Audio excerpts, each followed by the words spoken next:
Poco X3 Pro ফোনটির DC reading দেখেই কিন্তু আমরা বলে দিতে পারি যে ফোনটি অন হওয়ার সম্ভাবনা কতটুকু রয়েছে এবং কি করতে হবে। দেখুন, এই ফোনটির ডিসি রিডিং যদি 140 থেকে 50-এর মধ্যে থাকে তাহলে মোটামুটি বলা যায় যে এই ফোনটির সিপিইউ ইস্যু রয়েছে।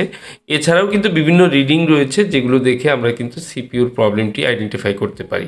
তো এই ফোনটির ক্ষেত্রে যে প্রবলেমটি সেটি হচ্ছে সিপিইউ এর আগেও রিভলভ করা হয়েছিল এবং কি ফ্লাক্স বেরিয়ে আসছে আপনারা দেখতে পাচ্ছেন। এই ফোনটি হয়তোবা হিট হয়েছিল যে কারণে কিন্তু বলগুলো ফল্ট হওয়ার মাধ্যমে আবার কিন্তু এই ফোনটি ডেড হয়েছে। তো এখন যে কাজটি করব সেটি হচ্ছে র্যাম এবং সিপিইউ রিমুভ করে তারপর কিন্তু ক্লিন করব। এরপর পুনরায় আবার রিভলভ করে তারপরে ইনস্টল করলে আশা করা যায় ফোনটি অন হয়ে যাবে।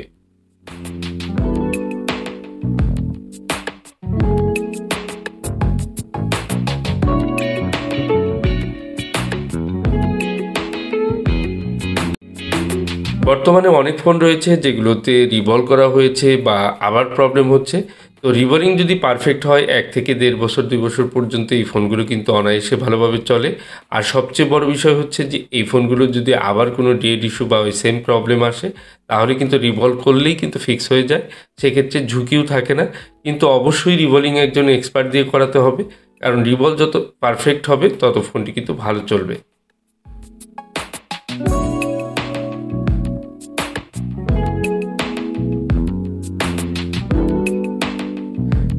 র্যাম সিপিইউ রিভলভ করে সুন্দর করে ইনস্টল করতে হবে। ইনস্টলের সময় অবশ্যই খেয়াল রাখতে হবে যেন পারফেক্টভাবে আইসির বলগুলো ঠিকঠাক মতো মাদারবোর্ডে কানেক্ট পায়।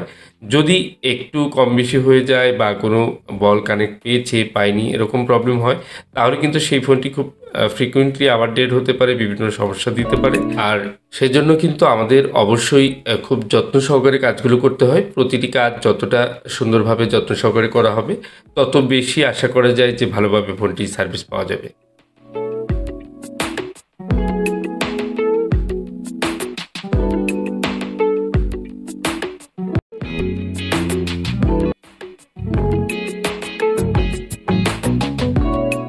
আইসিটি ইনস্টল হয়ে গেলে আমরা এবার একটু ঠান্ডা করে নেব, এরপর কিন্তু এই ফোনটি অন করার চেষ্টা করব।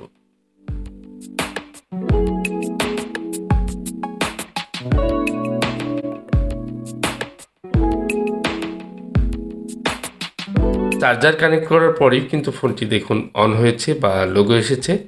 এই ফোনটি সম্ভবত কাস্টম রোম ইনস্টল করা রয়েছে। আপনারা দেখতে পাচ্ছেন যে গুগলের কাস্টম রোম ইনস্টল করা রয়েছে।